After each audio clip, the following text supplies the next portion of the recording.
once again, yeah, I know it's 2023, but never forgive, never forget lockdown harms. And a new report that's come out from a whole spate of children's charities looking at the impact of lockdowns on children. It's been delivered to Baroness Hallett, the COVID inquiry chair. Let's talk to Alan Miller. He's co-founder of the Together Declaration, which fought against a lot of lockdown measures, and joins us now. Good morning to you, Alan.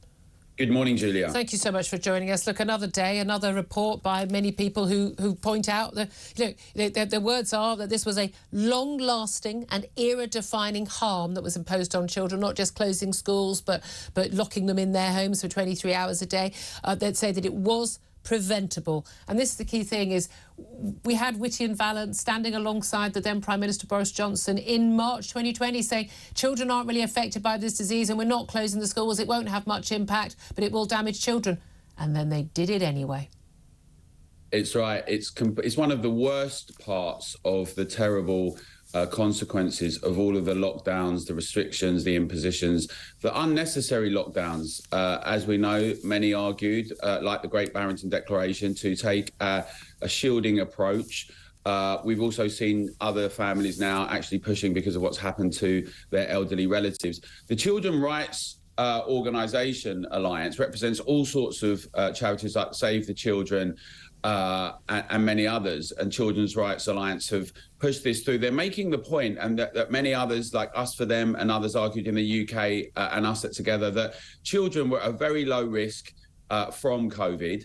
There was a fear and panic that was pushed onto the public, and closing down the schools and the consequences in terms of what that's meant in terms of learning, but in terms of mental health issues, in terms of families, and across the board.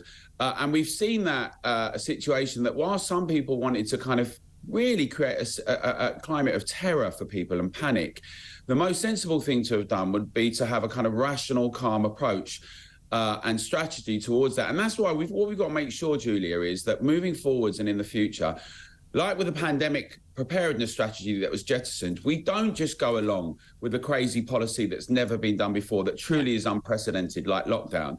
And we insist that we do things calmly and rationally.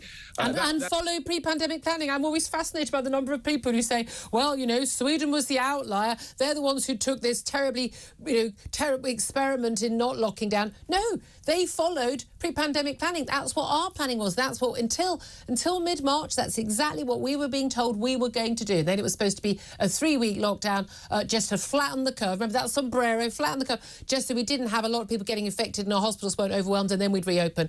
And look, and then, 2 years later, in terms of proper reopening. Dame Jenny Harries, who was the former Deputy Chief Medical Officer, a woman who every time she went on the telly, it just used to, my whole body would tense up. She's now head of the UK Health Security Agency. Again, most people, you get a gong and you get promoted if you go along with and keep quiet on these things. She has said now, though, that in a future pandemic, we would follow we take a more of a Sweden-like approach.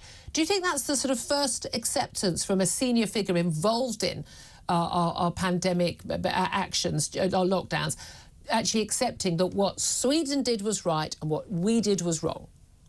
I think there's a recognition that what Sweden did was right and what we did was wrong. I really hope that that's the case, but I'm also seeing reports saying that the next pandemic that comes is coming soon, and it's going to be much more devastating, and we all have to be really careful. Yeah. And it's going to be happening imminently, and we all have to get ready, and we're not prepared properly. I think the thing is about this kind of climate of fear and risk that has been stoked up somewhat, and it's been part of the backdrop of a kind of for quite some time, but really went on steroids during COVID. We need to be able to say, look, what are the needs of the public? How do we calmly assess and evaluate this? What's the best way to do things? It's certainly not jettisoning everything democratically. Yeah. Who's at risk? What's the cost-benefit analysis?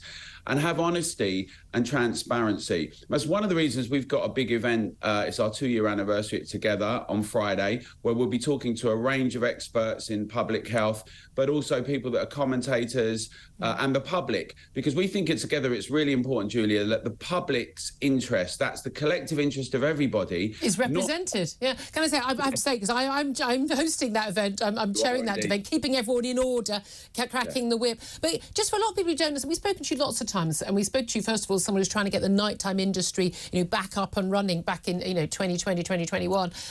But the Together, you've been campaigning on things like anti-ULEZ, the low traffic neighbourhoods, campaigned against vaccine passports, against travel limits, getting kids back to school. You've been campaigning this idea that Together, the idea is that if we all stick together, if we as individuals work together and trust each other and look after each other, we have power to influence policy, and B, we can protect our freedoms. Absolutely. Well, we saw that with the the vaccine mandate, we worked with many frontline practitioners who'd been in the field for over a year. And we actually got it stopped in the UK. People said it would never happen, friends of ours in Australia and Canada, but it did happen. And similarly, we've had impacts in terms of cash, deplatforming, discussion about central bank digital currency. Importantly, as you say, an inquiry around low traffic neighbourhoods. Mark Harper's now stopped funding livable streets around low traffic neighbourhoods. We can have an impact when we campaign, when we organise, when we make sure we do stuff for the press, but locally, regionally and nationally. And that's really important in terms of the discussion about what's going to happen with children and with elderly, our most vulnerable citizens. Absolutely. Alan Miller, you've been a fantastic campaigner on this issue. I know some tickets are still available. It's a fundraiser of the organisation, Together Declaration, the 2-year anniversary on Friday. So you look that up if you want to head along. We'll all be there. Thank you very much, Alan Miller.